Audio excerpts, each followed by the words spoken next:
Shalom, selamat pagi, semangat pagi Bapak Ibu dan Saudara-saudara. Jumpa lagi dalam Sapaan Pagi Bahtera Kasih.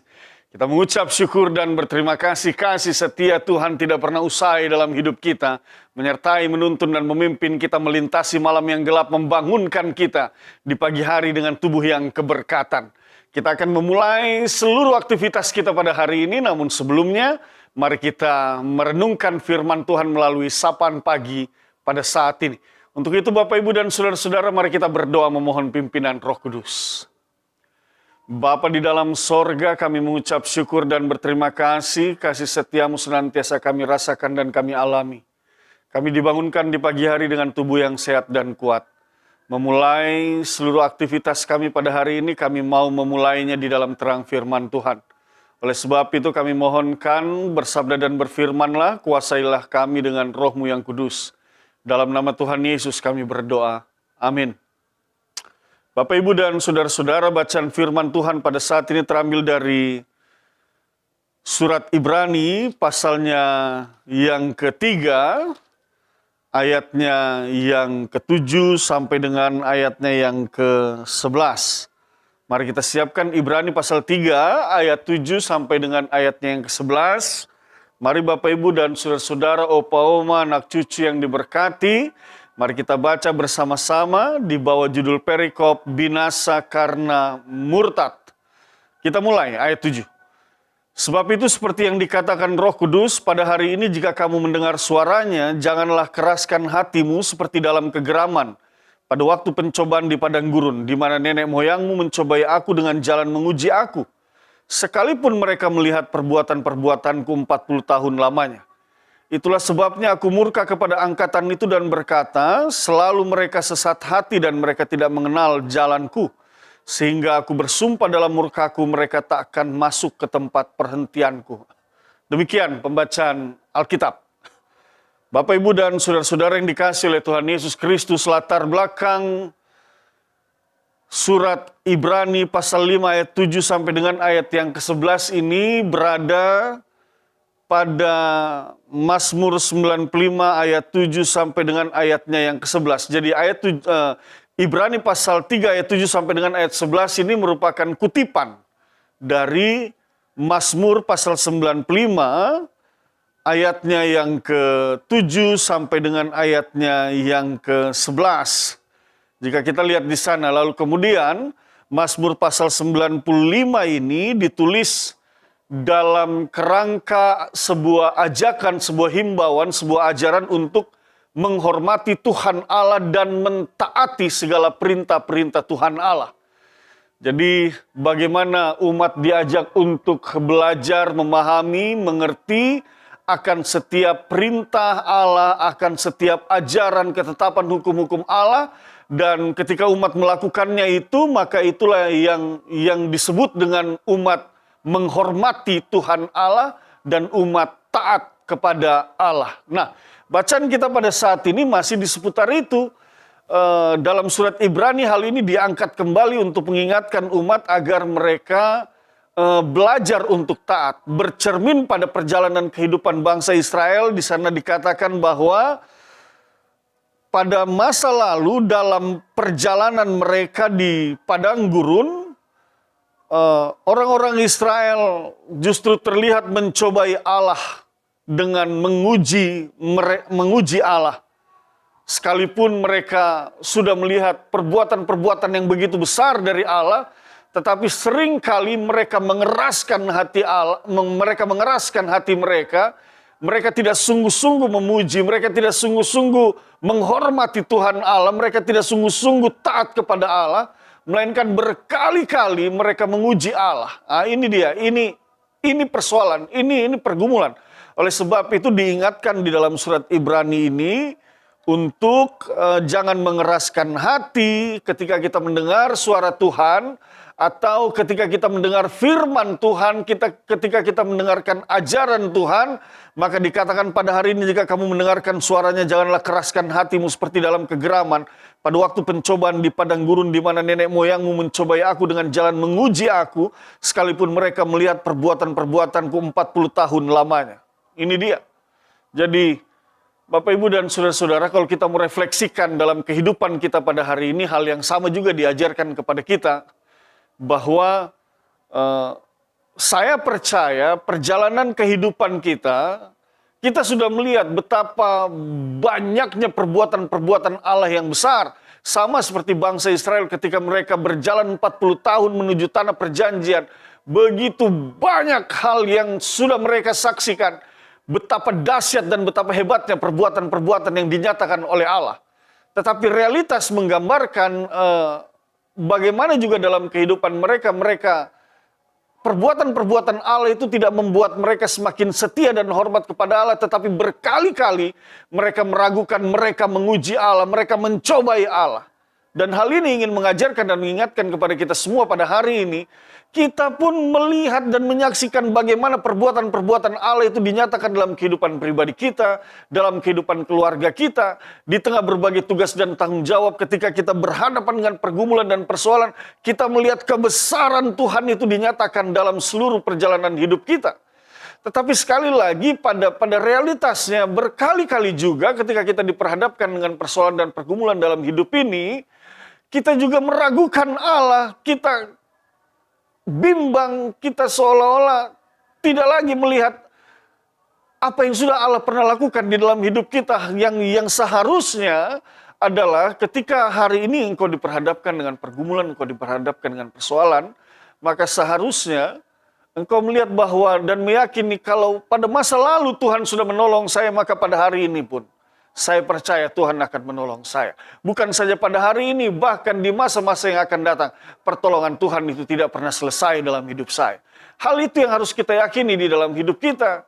Lalu kemudian dalam keyakinan itu, maka kita belajar untuk hidup taat dan setia kepada Allah, menghormati Allah, bukan sebaliknya, mengeraskan hati kita, tidak ingin mendengar apa yang Tuhan ajarkan, apa yang Tuhan firmankan. Kita mengeraskan hati kita dari sebuah realitas pengalaman hidup beriman bersama dengan Allah. Ini yang keliru dan ini yang salah. Dan ini yang tidak boleh terjadi dalam hidup kita. Yang seharusnya terjadi dalam hidup kita adalah bagaimana kita belajar untuk terus mendengar ajaran firman Tuhan. Tidak mengeraskan hati kita ketika kita mendengar suaranya, mendengar firman-Nya. Tetapi biarlah hati kita itu menjadi hati yang lembut, bak tanah yang gembur, yang menerima benih-benih firman itu, dan firman itu akan bertumbuh, berakar, dan berbuah di dalam kehidupan kita. Hal itu yang harusnya terjadi dalam perjalanan hidup kita sebagai orang yang beriman, dalam seluruh realitas pengalaman beriman kita. Sehingga kita menjadi orang yang teguh, kokoh, dan kuat di tengah-tengah perjalanan hidup ini. Kalau Lembaga Alkitab Indonesia memberikan judul dalam Ibrani pasal 3 ayat 7 ini, binasa karena murtad, maka hal ini mau mengingatkan pada ayatnya yang ke-10 di sana dikatakan, itulah sebabnya aku murka kepada angkatan itu dan berkata, selalu mereka sesat hati dan mereka tidak mengenal jalanku, sehingga aku bersumpah dalam murkaku mereka tak akan masuk ke tempat perhentianku. Bapak, Ibu, dan saudara-saudara, ini mau mengingatkan kepada kita, murka Allah yang dapat membuahkan kebinasaan itu, dapat saja kita alami ketika kita tidak mendengarkan suaranya, ketika kita mengeraskan hati kita, ketika kita masih ragu, ketika kita masih bimbang di tengah berbagai perbuatan-perbuatan Allah yang besar, tetapi kita masih meragukan akan kekuasaannya, akan kasihnya kepada kita. Maka murka Allah itu akan kita alami. Dan ketika kita alami murka Allah itu, maka kita tidak dapat dihindari daripada kebinasaan. Oleh sebab itu, Bapak, Ibu, dan saudara-saudara yang dikasihi oleh Tuhan Yesus Kristus, biarlah kita di dalam hidup kita ini jangan sesat hati.